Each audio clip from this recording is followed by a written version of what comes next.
Everybody survived the draft? I'm good. Round of it anyway? Oh, man, I'll tell you, I'd kill to be a Giant fan right now because I'm a Jet fan, and I did not like the Darnold pick. I loved the Barkley pick. I'm okay with Darnold. Yeah, to be honest with you, I'm not a Darnold fan. I just see a lot of flaws in him. I hate his throwing motion. He's a turnover machine. I'd have preferred Josh Rosen. I'm really scared about this, Tom. The way I see it, the way I look at those two guys is that I think Rosen is probably as close to what he's going to be. I think 5 years from now, Rosen's going to be pretty close to what he is now. And I think Darnold has a chance to have a higher ceiling. So if you look at it that way, I think it'll work out. The Giants pick in terms of Saquon, I don't think anybody can argue about actually picking Saquon. The argument seems to be, why didn't they take a quarterback? And the short answer is Eli Manning. They love him. They believe in him. They're invested in him just as much as they are now in Saquon Barkley and as much as they probably will be eventually in Odell Beckham Jr. So do you think there was anyone else on the board that Gettleman, was considering drafting other than Barkley? Nope. Easy. Really? I love the succinctness. I'm actually surprised to hear that. I understand, I've been understanding, the reports about, they've been thinking that, Barkley's, simply just a number one prospect. He's everything you want. I've heard that, he's Elliott without the attitude problems.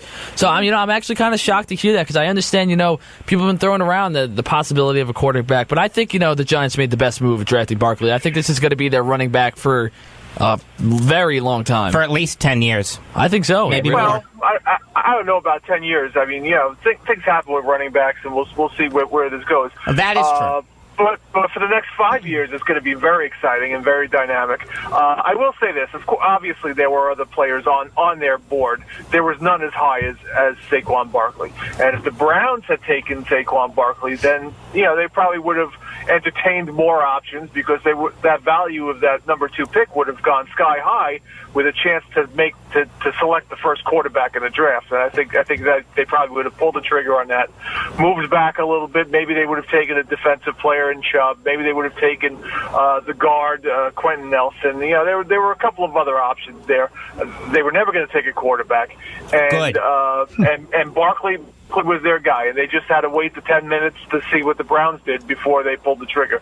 Dave Gettleman said last night they had 10 minutes on the clock. They would have had to pick in at 9:58 if they were allowed. But because it's a TV show and because they have to space out these picks for the broadcast, teams aren't allowed to hand them in before there's 5 minutes left on the clock. So basically they sat around twiddling their thumbs for about 4 minutes and 58 seconds waiting to actually put the pick in. That's interesting. That's actually really interesting. I've always wondered why the picks take so long. You think, they would know right off the bat, but now I know.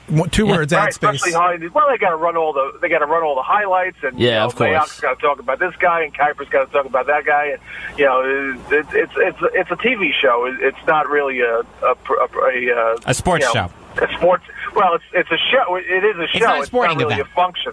Right. Okay, now before the Browns were officially on the clock at number 1, there were rumors circulating that the Giants and the Broncos had or potentially had a deal in place for the Giants to move back to 5 and the Broncos to move up to 2. Is there any truth to that? No, I mean there was probably conversations about it.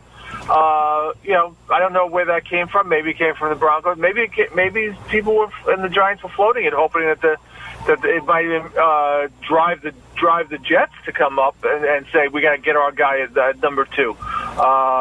But no, my understanding is that they, unless somebody offered them, the moon in the sky, that they were going to take Saquon Barkley. Yeah, because I'm a firm believer, as in, leading up to the draft, this is lying season in the NFL, so anybody could have thrown anything out, and, there could have been truth to that, there could have not, but honestly, it was probably a smokescreen. You're probably right about that. Yeah. Listen, if your scouting report on a player is that he's touched by the hand of God, which is the line that Dave Gettleman used about Saquon Barkley. That's who you're taking, If the hand of God is for us, who could be against us, right?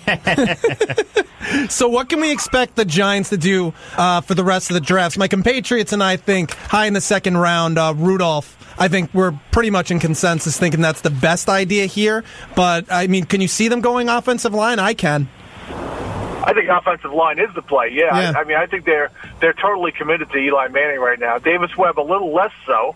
I don't know that they necessarily need a quarterback project. It doesn't make sense to have two quarterback projects on the roster. You have one in development, and that's it.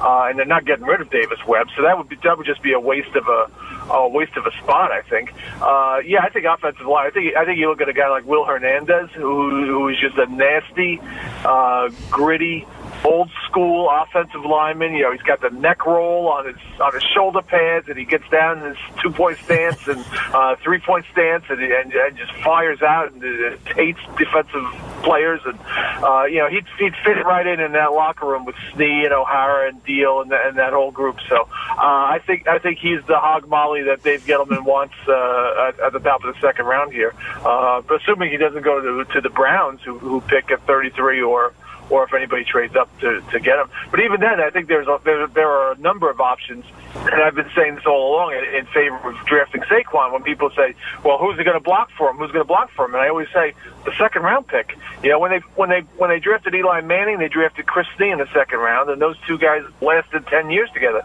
I think this could be that kind of a combination with Barkley and whoever they take. If assuming I presume it's going to be some kind of an offensive lineman. It could be a tackle, could be a guard, a center.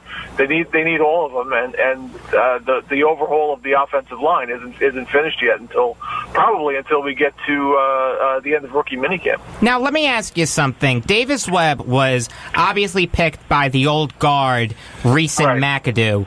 Are Gettleman and Shermer going to give him the time of day to try to develop him? Yeah, actually, they like him a lot. Do they? Okay.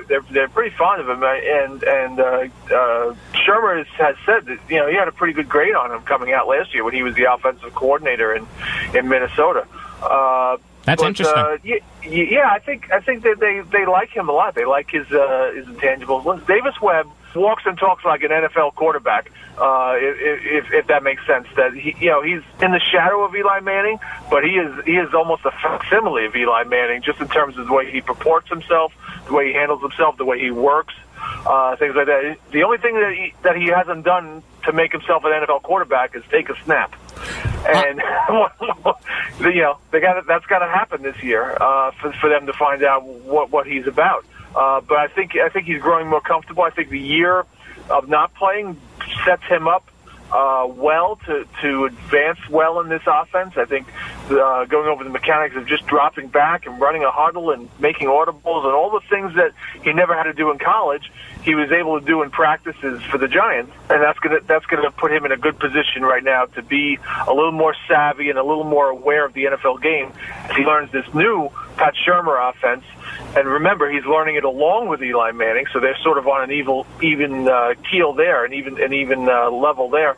And I think it's going to help him. And I think he'll be all right.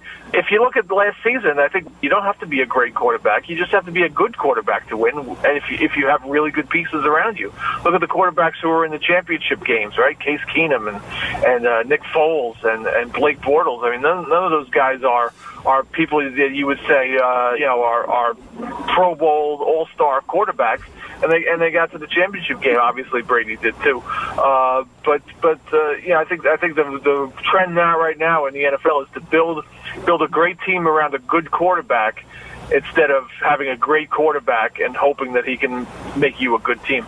You just mentioned how, a quarterback is going to need a lot of weapons around him, be successful in the NFL. And, the Giants actually have a missing hole right now, kind of in their second wide receiver spot because they just released Brandon Marshall. And this would be a move that would happen after the draft. There's been some connection there. So do you think that the Giants, have a chance at signing Des Bryant? Do you think there is interest there?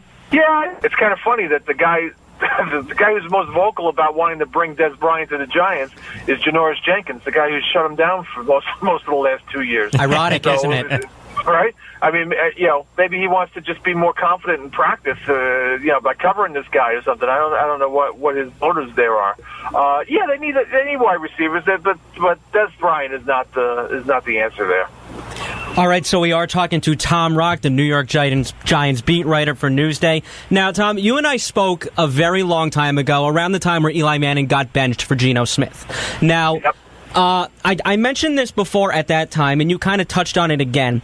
But what exactly does Shermer and Gettleman, does the Giants in general, see in Davis Webb?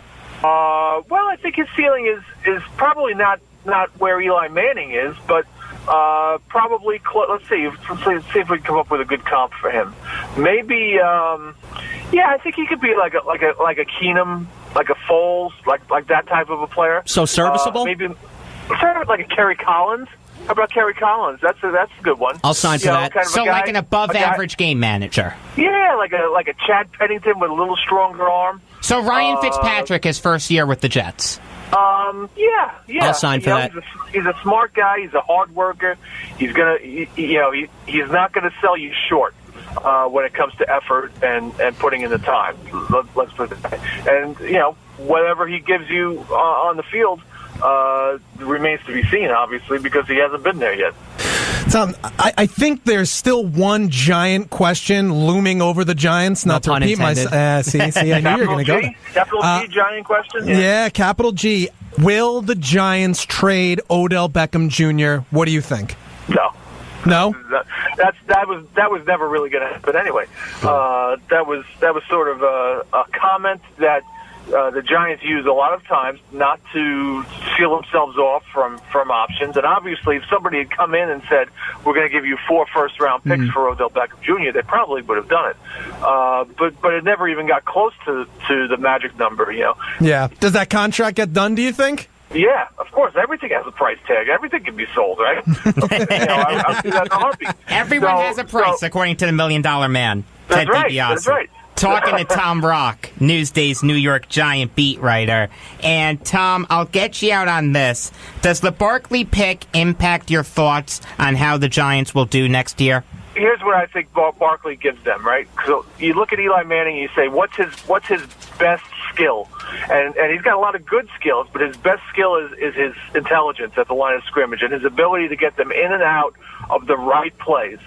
And having Barkley and having a viable running game is going to help that so much, because for the last number of years, Eli Manning's gotten into the right plays and he's changed to a run, and it's gone for no gain or a loss of one and things like that. And that's not going to happen. So, yes, I do think that this is going to change the entire dynamic of the team, of the offense. Remember, that's an offense that hasn't scored 30 points in a game in over 2 seasons. I think it's going to change them and change their perspective. It's going to help the defense. They're not going to have to be on the field as long.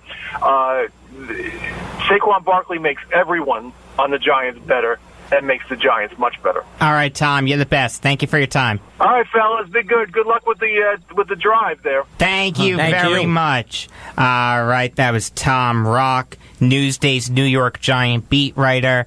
Guys, I think we've talked enough about football here on Beyond the Game on the Voice of Nassau Community College, 90.3 WHPC. I'm Jacob Valk. Sitting across from me, Dominick Arbolino, Eric Fischetti, and Nick Ohrnberger. Number to call if you have something on your mind is 516-572-7440. I want to get to baseball. Tonight, the Yankees will start their 3-game series at Angel Stadium against the Angels. Pretty apropos. Nick, what are your thoughts on the series? Well, a couple of stolen games for us in recent memory, but a lot of the same concerns are there moving forward with the Yankees, and that is Masahiro Tanaka and Sonny Gray. Yeah. When does this rectify itself, or does it get worse? Although Tanaka did do well. He did. His last start was nice, but this is what we get from him now. We get a magical start once in a while, and then we get maybe a couple okay starts and then a bombshell. I think he'll be fine because now he's getting a lot more run support than he ever did.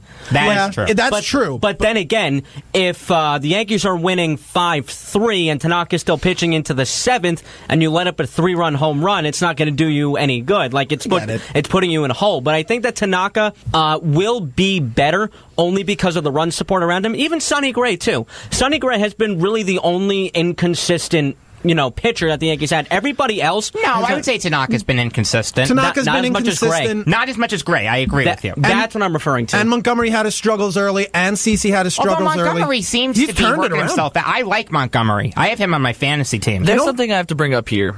Can we talk about Didi Gregorius? Yes. Oh my Yes, God. indeed. Do you remember when he was AL not a MVP top 10 right now. shortstop? Say that again? Do you remember when he was not a top 10 shortstop? Yes, when he first got here. No, apparently this year, like MLB Network did a thing of the top 10 shortstops. Oh, and in Gregorius both wasn't leagues. there? Gregorius was not there. Can I be honest with you? I don't